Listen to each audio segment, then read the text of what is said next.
Hello बच्चा लोग, कैसे हो आप लोग। आई होप आप सभी लोग बहुत ही अच्छे से होंगे। बच्चों, आप क्लास 11 से क्लास 12 में आ चुके हो और आप अपना बोर्ड एग्ज़ाम 2023 देने के लिए तैयार हो रहे हैं। अब इस बोर्ड एग्ज़ाम 2023 देने के लिए आप तैयार हो रहे हैं तो कहीं ना कहीं मैथ्स की जो बुक हैं वो आपको कंफ्यूज कर सकती हैं। आप देखते होंगे कि भाई बच्चे एनसीईआरटी पढ़ते हैं, आर.एस. अग्रवाल पढ़ते हैं, आई.डी. शर्मा पढ़ते हैं। तो ये जो तीन तीन बुक हैं, क्या ये तीनों बुक पढ़ने के बाद ही हमारे नंबर्स आएंगे? क्या इन तीनों बुक पढ़ने के बाद ही हम 95 स्कोर कर पाएंगे? तो ऐसे क्वेश्चंस आपके माइंड में काफ़ी आते हैं। अब बच्चों, क्वेश्चन यहाँ पर यही है कि भाई करना क्या है। क्या एनसीईआरटी पढ़ें सिर्फ, या एनसीईआरटी के साथ आई.डी. शर्मा पढ़ लें, या एनसीईआरटी के साथ में आर.एस. पढ़ लें, या एनसीईआरटी के साथ में आर.एस.आर.डी. दोनों पढ़ लें? तो बच्चों, एक बात मैं आपको बताना चाहूँगा कि काफ़ी बच्चे होते हैं जिनके पास तीनों बुक होती हैं। उनका सोचना ये रहता है कि भाई अगर मैं टफ लेवल के क्वेश्चन कर लूँगा तो भाई इजी क्वेश्चन तो ऐसे ही हो जाएंगे। अगर मैं टफ क्वेश्चन कर लूँगा आई.डी. आर.एस. से तो भाई एनसीईआरटी क्वेश्चन तो चुटकियों में हो जाएंगे। तो बच्चों, यदि आपकी ऐसी सोच है तो इस वीडियो को पूरा ज़रूर देखें, क्योंकि आपकी जो आंखें हैं वो पूरी तरीके से खुल जाएंगी और आपका जो स्कोर लाने का सपना है 95% वो पूरा ज़रूर हो जाएगा। तो देखिए, सबसे पहले मैं आपको बताना चाहूँगा एनसीईआरटी आपके लिए पूरी तरीके से इनफ है। एनसीईआरटी आपके लिए पूरी तरीके से इनफ है, लेकिन उसके साथ में कुछ पॉइंट्स आपको ध्यान रखना है। देखिए, आप एनसीईआरटी से पढ़ें, हर एक चीज़ एनसीईआरटी से पढ़ें। मैथ के लिए, मैथ में सारी चीज़ें आप एनसीईआरटी से पढ़ें, कोई दिक्कत नहीं होने वाली है। बस ये ध्यान रखिए, कुछ टॉपिक्स आपको क्या है एनसीईआरटी से क्लियर नहीं होंगे। कुछ टॉपिक, जब कुछ टॉपिक आपको एनसीईआरटी से क्लियर नहीं होंगे तो सिर्फ उन्हीं टॉपिक्स को आप आर.एस. से या फिर आई.डी. शर्मा से आप कवर कर सकते हैं, कोई दिक्कत की बात नहीं है। तो ध्यान रखेंगे, एनसीईआरटी पूरा पढ़ना है।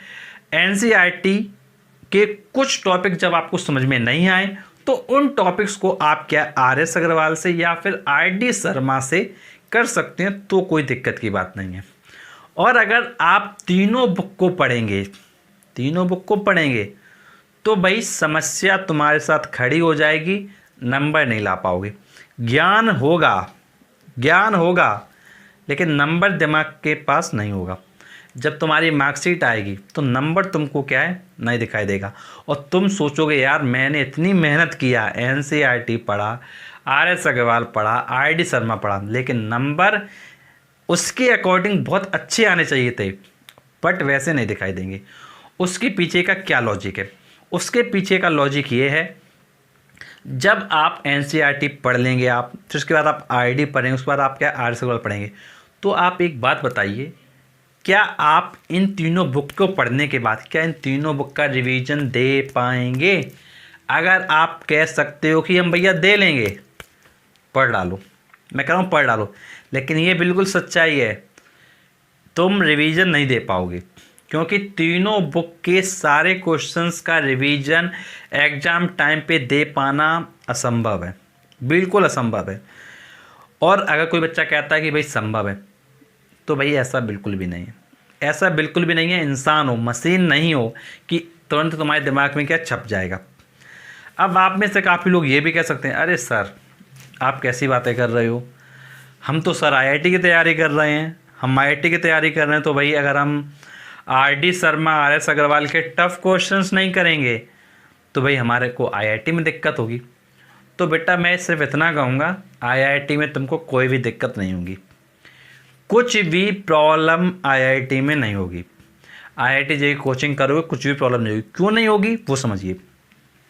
देखिए, आई.डी. और जो आर.एस. है, आई.डी. शर्मा और जो आर.एस. अग्रवाल की बुक है, उसमें क्वेश्चंस क्या है, उसका जो लेवल है वो थोड़ा क्या टफ कर दिया है, लेवल क्या थोड़ा टफ कर दिया है।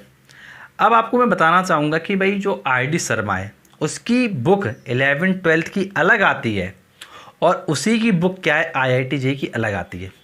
अगर तुमको IIT करना है तो IIT शर्मा की IIT JEE वाली बुक पढ़ो, ना कि 12th वाली पढ़ो। तुमको 12th करना है, 12th में परसेंटेज चाहिए, NCERT पे आओ। इधर उधर की बुक से क्या बिल्कुल दूर रहो, बिल्कुल दूर। क्योंकि अगर परसेंटेज लाना है तो एग्ज़ाम टाइम पे रिवीजन करना बहुत ज़रूरी है, और आप बुक वही पढ़ो जिसका रिवीजन अच्छे से कर पाओ। और NCERT से ही आपका पेपर बनना है, NCERT से ही आपका पेपर बनाया जाता है। तो क्यों आप ऐसी बुक को पढ़ रहे हो जिससे पेपर बनने नहीं वाला है। और अब आप सोच रहे होंगे कि सर NCERT में तो क्वेश्चन बहुत कम दिए रहते हैं। एक सबसे बड़ी समस्या स्टूडेंट यही कहता है कि सर NCERT में तो कुछ क्वेश्चन दिए रहते हैं, हम कहाँ से और प्रैक्टिस करेंगे। तो बेटा अगर NCERT में कम क्वेश्चन दिए रहते हैं तो कोई दिक्कत की बात नहीं है। इसके साथ में आप एक प्रीवियस ईयर मॉडल पेपर ले लें। आप ओसवाल का ले सकते हैं, आप एडोकार्ट का ले सकते हैं, आप अरिहंत का ले सकते हैं, या कोई अदर पब्लिकेशन का ले सकते हैं। तो आप एक सैम्पल पेपर ले लें और उसमें जो ईयर वाले क्वेश्चन हैं जो आए हुए हैं उनको करना स्टार्ट कर दो। और NCERT को कम से कम 3 बार कम से कम रिवीजन दे डालो एग्ज़ाम के पहले। NCERT का कम से कम 3 बार रिवीजन एग्ज़ाम से पहले दे डालो। और जो सैम्पल पेपर है, जो मॉडल पेपर है आपका, उसका भी रिवीजन कम से कम 3 बार दे डालो। जब दे डालो फिर भी तुम्हें लगता है कि भैया हमारा समय बच गया है, तब तुम चले जाना IIT पर RS पे। तो पहली बात तो बचेगा ही नहीं समय, तो IIT RS पे जाने की जरूरत ही नहीं पड़ेगी। तो भाई IIT RS से कुछ भी नहीं होने वाला है, ये तुम पूरी तरीके से समझ लो। तुमको सिर्फ NCERT फोकस करना है और तुमको सिर्फ क्या मॉडल पेपर फोकस करना है, और वहाँ से आप डेफिनेटली 95% के टारगेट तक ज़रूर पहुँच सकते हैं।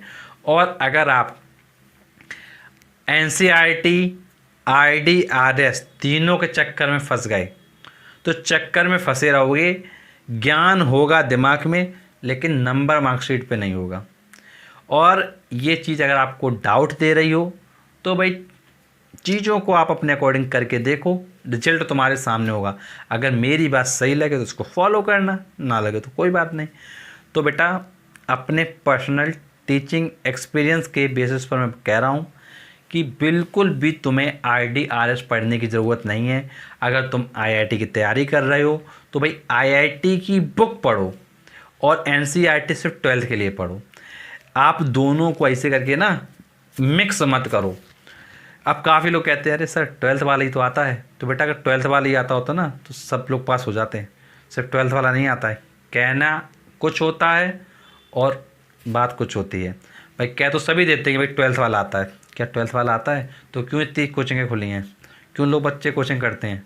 तो ये कोचिंग क्यों करने जाते हो तुम? मत करो कोचिंग। 12th वाला पढ़े हो, दे दो एग्ज़ाम, निकल जा तो मुझे बताना। तो भाई सिर्फ 12th से नहीं होता है, काफ़ी चीज़ें वेरी हो जाती हैं। तो इसलिए 12th के एग्ज़ाम के लिए 12th की बुक पे फोकस करो और IIT के एग्ज़ाम के लिए सिर्फ IIT वाली बुक पे फोकस करो। तो उम्मीद है आपको सारी बातें समझ में आई होंगी। तो आप मेरी बात ध्यान रखिएगा, NCERT प्लस मॉडल पेपर इसको फॉलो कीजिए और बहुत अच्छे नंबर लेके आइए। और मेरी बेस्ट विशेष आपके साथ में है। और बच्चों सोशल मीडिया प्लेटफॉर्म के जो लिंक्स हैं वो आपको डिस्क्रिप्शन बॉक्स में मिल जाएंगे, आप हमारे साथ कनेक्ट हो सकते हैं। वहाँ पर आपको फ्री क्लासेस भी प्रोवाइड की जाएंगी और आप चैनल के साथ अगर जुड़े रहेंगे तो आपको फ्री क्लासेस भी मिलती रहेंगी। और आपको मैं बिल्कुल रियलिटी के वीडियोस दूंगा, जो रियल वीडियोस होंगे, कुछ भी उसमें अनजेन्युइन चीज़ नहीं होगी, जो रियलिटी है, जो बच्चे कर सकते हैं। क्योंकि आप एक मशीन नहीं हो, आप एक इंसान हो और इंसानों की तरह काम कर सकते हो। तो उसी के अकॉर्डिंग मैं आपको सारी चीज़ें बहुत वेल मेंटेन्ड वे में समझाऊंगा। उम्मीद है आपको सारी चीज़ें ज़रूर समझ में आएंगी।